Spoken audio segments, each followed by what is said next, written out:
अस्सलाम वालेकुम स्टूडेंट्स। आज का हमारा टॉपिक है वन हु का इस्तेमाल, जिसका लफ्जी मतलब है जो। बाज़ औक़ात हम किसी ऐसे शख्स को मेंशन करना चाहते हैं जिसके बारे में हमें पता ही नहीं होता कि वो कौन है, तो फिर हम एक कह लें कि ओपन एयर किस्म की या एक अनडिफाइंड एक वर्ड यूज़ करते हैं जिसको हम कहते हैं कि जो ये काम करेगा। अब वो जो कोई भी फिर हो सकता है। फॉर एग्ज़ाम्पल, अगर मैं कहता हूँ कि जो ईमानदार होता है सब उसकी इज्जत करते हैं या उसे हर जगह से या हर शख्स की तरफ से इज्जत मिलती है।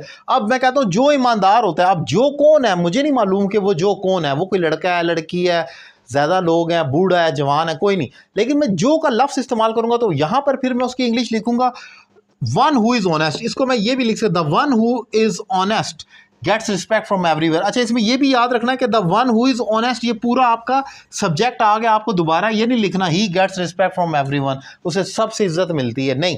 आपका ये ही के बराबर जो पूरा सब्जेक्ट है वो यहाँ पर आ चुका है, आपको ये रिपीट नहीं करना। तो the one who is honest, इसका मतलब होगा कि जो ईमानदार होता है। अब जो कौन था हमें नहीं मालूम।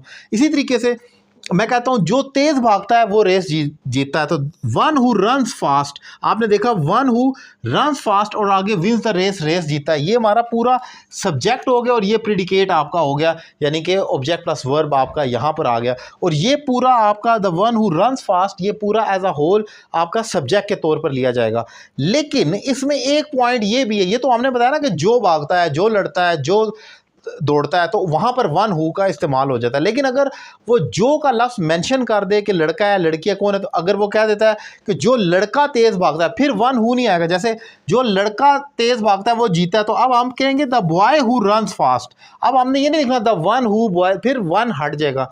वन एक डमी के तौर पर तब इस्तेमाल होगा वन हु जब हमें पता नहीं कि वो जो कौन है। लेकिन जब वो कह देता है कि जो आपको मालूम है कि वो कौन है, वो किसी लड़के का नाम है, लड़की का, तो फिर आप उसको मेंशन कर लेंगे the boy who, the girl who. या जो लोग मेहनत करते हैं वो इम्तिहान पास करते हैं, आप प्लूरल है तो द पीपल हु। अब आप कहेंगे the people who work hard they pass the example, के sorry the people who work hard pass the exam, they नहीं लगेगा।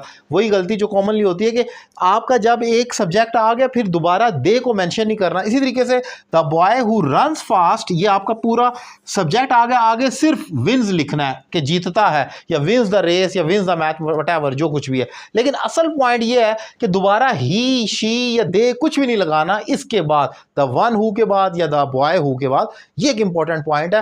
अब आप जरा गौर करें कि आप ऑब्वियसली अपनी डेली रूटीन में ये बहुत ज़्यादा बोलते होंगे, आपने इसको अपनी रूटीन में अप्लाई करना और फिक्रे बनाने हैं और उसकी प्रैक्टिस करनी है। और अगर आपको मेरे पढ़ाने का तरीका पसंद आए तो आप मुझसे ऑनलाइन इंग्लिश लैंग्वेज कोर्स कर सकते हैं। नंबर आपकी स्क्रीन पर मौजूद है।